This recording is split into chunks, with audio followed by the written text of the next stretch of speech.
అందరికీ నమస్కారం అండి. ఫీజు రీయింబర్స్‌మెంట్స్‌కి సంబంధించి ఒక ముఖ్యమైన అప్డేట్ అయితే రావడం జరిగింది.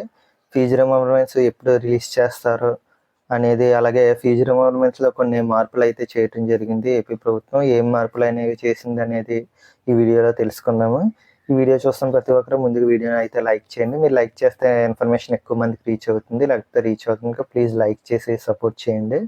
ఇక ఏపీ ప్రభుత్వం ఫీజు రీయింబర్స్‌మెంట్స్‌లో ఏమేమి మార్పులు చేసింది అనేది చూస్తే, మొదటగా ఫీజు రీయింబర్స్‌మెంట్స్ అనేది గతంలో తల్లుల అకౌంట్‌లో అయితే ఫీజు రీయింబర్స్‌మెంట్స్ అనేది వేసేవారు. అయితే ఇక్కడి నుంచి విద్యార్థుల యొక్క తల్లి యొక్క అకౌంట్‌లో కాకుండా ఫీజు రీయింబర్స్‌మెంట్స్ అనేది కళాశాల యొక్క అకౌంట్‌లో వేస్తామని అయితే చెబుతున్నారు. ఇంకా ఏమేమి మార్పులు చేశారనేది చూస్తే, దీనికి సంబంధించి ఉత్తర్వులు కూడా జారీ చేశారు. ఇక ఇది 2024, 25 విద్యా సంవత్సరం నుంచే ఈ మార్పులు అనేవి చేస్తున్నట్లయితే చెబుతున్నారు. ఈ 2024, 25 విద్యా సంవత్సరం నుంచే ఈ మార్పులు తీసుకొస్తున్నట్లయితే చెబుతున్నారు.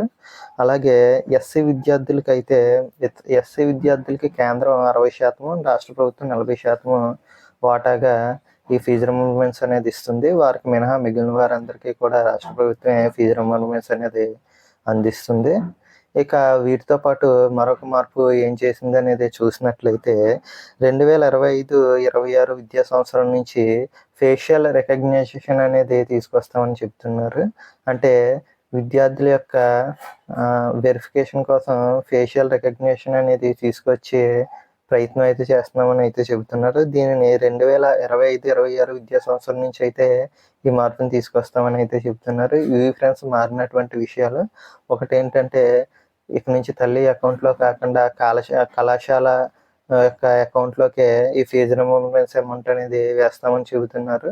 అలాగే మరొక విషయం ఏంటంటే, 2025, 26 నుంచి ఫేషియల్ రికగ్నిషన్ అనేది తీసుకొస్తున్నట్లు కూడా చెబుతున్నారు.